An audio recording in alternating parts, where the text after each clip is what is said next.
अस्सलाम वालेकुम। आज की वीडियो में मैं आपको बताऊंगी कि आप किस तरह किसी भी शेप के कॉर्नर और कॉर्नर पॉइंट्स को कम या ज़्यादा कर सकते हैं। जैसे कि आपको मैंने पिछली वीडियो में बताया था कि आप यहां से कोई भी शेप की आउटलाइन मोटी या बारीक कर सकते हैं। इसी तरह मैं आपको यहां से पेज को ज़रा जूम करके दिखाती हूँ। फुल स्क्रीन व्यू आपने F9 जैसे ही प्रेस करना है आपके सामने फुल स्क्रीन के ऊपर शो हो जाएगी। आपको यहाँ से नज़र आ रहे हैं कॉर्नर रेडियस। इससे पहले कि मैं वीडियो शुरू करूँ, काइंडली आप लोगों से रिक्वेस्ट है कि अगर आप हमारे चैनल पर नए हैं तो हर वीडियो के अप टू डेट के लिए अभी हमारे चैनल को सब्सक्राइब करें।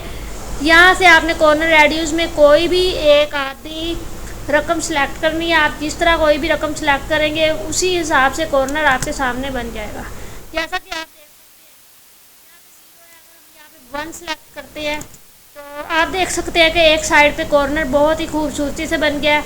अब मैं इसको F9 करके फुल व्यू करके आपको दिखाती हूँ कि यहाँ से एक कॉर्नर बन गया है जो कि बहुत ही खूबसूरत लग रहा है। इस तरह अगर आप कोई भी शेप बनाना चाहते हैं तो आप इजीली शेप ड्रा कर सकते हैं। इस तरह मैं आपको हर वीडियो में स्टेप बाय स्टेप एडोब फोटोशॉपर और कोरल ड्रा कंप्लीट सिखाऊंगी। अगर आपको हमारी वीडियो अच्छी लगे तो लाइक और शेयर ज़रूर कीजिएगा।